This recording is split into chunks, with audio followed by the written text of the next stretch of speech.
Yes, sir. You were sent on a call where you found one 25-year-old male who was seen lying in the prone position on the ground. The patient remained unresponsive until you touched him. No one saw what happened, but you smelled paint and saw spilled paint on the ground. A very tall ladder was seen on the wall near him. The wall appeared to be freshly painted. He cried out when you touched his left leg, and you observed that a 3-inch laceration was over his right eye. He has a fruity breath and a respiratory rate of 26 breaths per minute. Pulse was 110 beats per minute. O2 saturation was 92%. The mucous membrane was pale and dry purple, sluggish in both eyes. Skin cold and clammy. You find a big finger underneath his abdomen and confirm it was his. He has an erection, fluid draining from his ears, raccoon eyes, and battle signs. What can you do for this patient to save his life and limb? Go ahead. Good afternoon. My name is Justin Bogle, attached to the Portmore EMS, and I am going to be carrying out this scenario with the assistance of my partners, Mr. Bish and Mr. Roden. So, we got a call for a patient, 25-year-old male, that had a fall. So, arriving on the location, scene is safe for me and my partners. BSI also for me and my partners. Number of patient 1. Mechanism of injury, suspected fall. ALS is required, and C-spine mobilization is also required. I'm going to go ahead and form a general impression of my patient. Young adult male, African descent, lying in the prone position, seemingly unresponsive. I'm going to go ahead and make contact with this patient, approaching the patient in the line of sight. Sir, if you can hear me, don't move your head. My name is EMT Justin Bogle. These are my partners, Mr. Bish and Mr. Roden.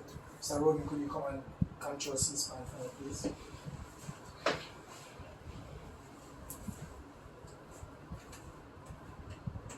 Okay, so because my patient is in the prone position, I'm going to go ahead and use this opportunity to assess the posterior section of my patient.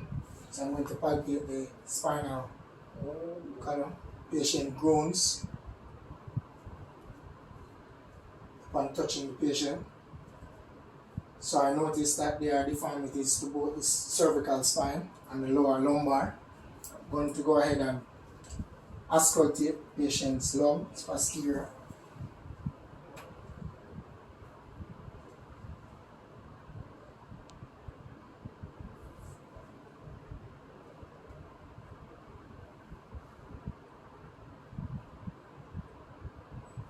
So there are no abnormal sound and auscultation. I'm going to go ahead and have this patient in the supine position via log rolling. So I'm going to ask my partner to assist me, please.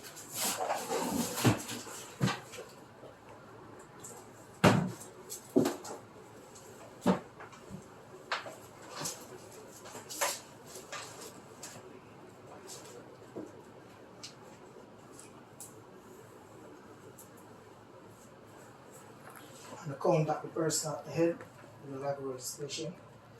Alright, so we log rolling on 3. 1, 2, 3.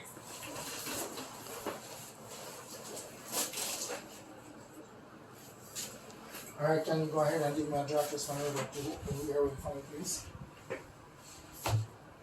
Alright, so there are no sign of any obstruction in the patient's airway. However, I'm going to ask my partner to go ahead and prepare the suction if needed. Alright, so I notice a laceration over the right eye of my patient. I'm going to ask my partner to go ahead and also have that bandage for me, please. I'm to go ahead and move to breathing. Fix my pulse ox. However, I notice that the patient's thumb is missing.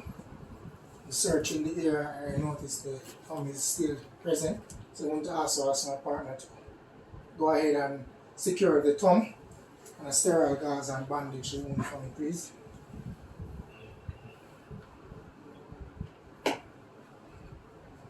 So I'm going to be assessing the patient's breathing.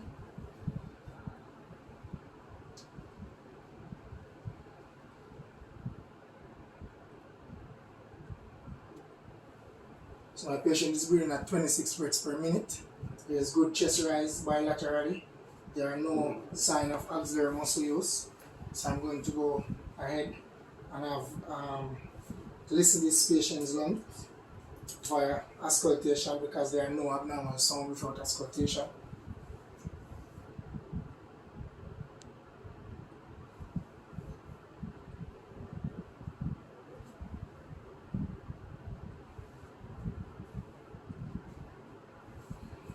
So there are no abnormal sounds anteriorly on auscultation.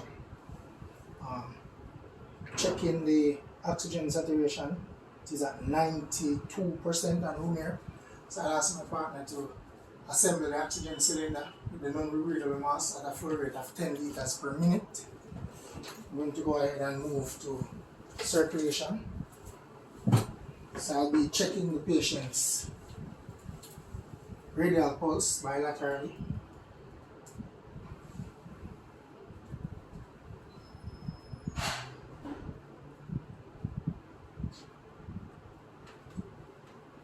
My patient has a pulse rate at 110 beats per minute. It is regular and strong bilaterally. Patient is warm, it is cool and clammy to the touch. Checking the mucous membrane. My patient shows sign of cyanosis centrally and peripherally.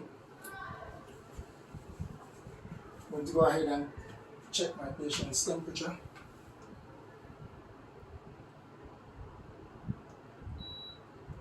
Patient's temperature is 32.3 degrees Celsius. Checking the cap refill. It is delayed.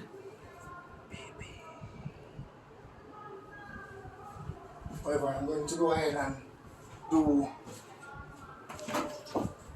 a blood pressure reading for this patient because of this presentation.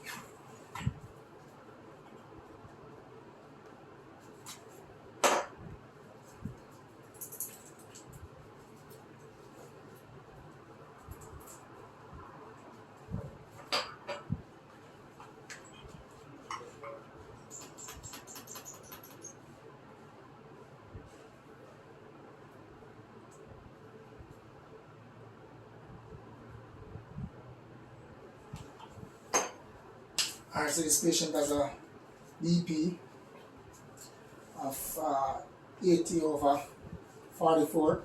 So I am suspecting that this patient is going into shock. So I will also make a note of that, and because of patient's presentation, I will have this as a high priority. However, I'm going to go ahead and do a quick rapid scan before I load this patient into my ambulance. So I'm going to go ahead and do a decap BTLS.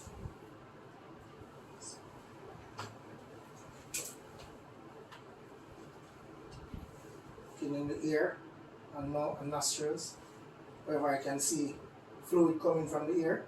So I'm going to assess the fluid.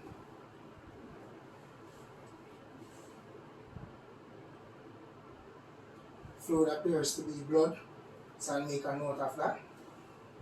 I'll check the pupils.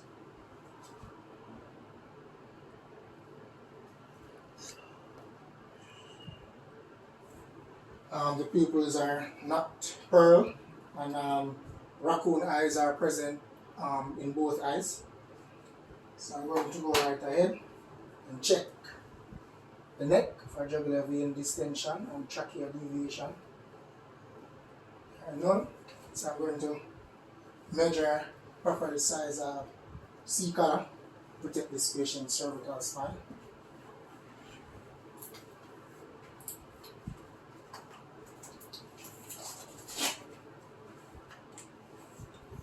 Alright, once that is secured, go ahead and check the clavicle, chest. I'm going to ask my partner to go ahead. Thank you for securing the head for me. Checking the sternum. I'm going to be exposing this patient's chest. No sign of contusion. Palpating the quadrants. Checking the pelvic. Checking the extremities.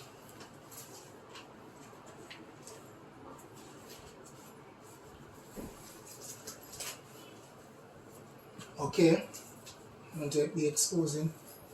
I noticed that there's a fracture to the left extremity, so I'm going to go ahead and have it splinted. But before I do that, I'm going to go ahead and check for PMS bilaterally. Because this patient is unresponsive, I can't do the motor function, but pulse is present in both legs. However, the injured leg has a weaker pulse. So I'm going to go ahead and use a pallet splint and secure the injured leg onto the uninjured leg. Once that is done, I'll reassess PMS. PMS is still present.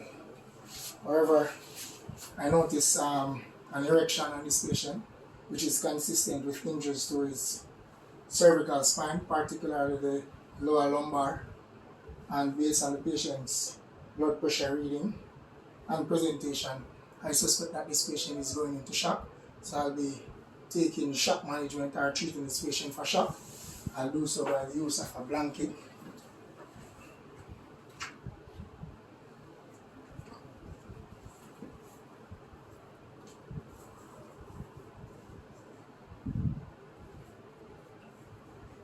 So I'll now load this patient in the back of my ambulance. I will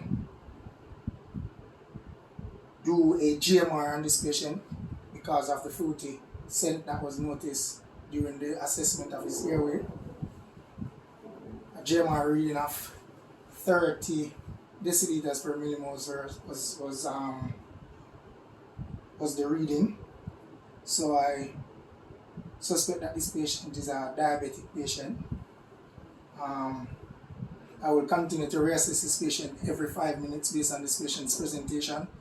I will ask my partner to do a baseline assessment on this patient, a set of baseline vitals on this patient, just to ensure that this patient receives the proper management en route to the medical facility.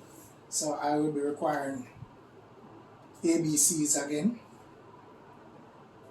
a GMR, blood pressure reading, and because this patient is now on oxygen, I noticed that his oxygen saturation has improved from 92 to about 98, and I will continue to make checks to find out how close ALS is to render further medical intervention, while my team and I continue to reassess this patient every 5 minutes. I'll also check patient's pupil. The patient has a GCS of 3, and that's basically the end of my presentation. All right.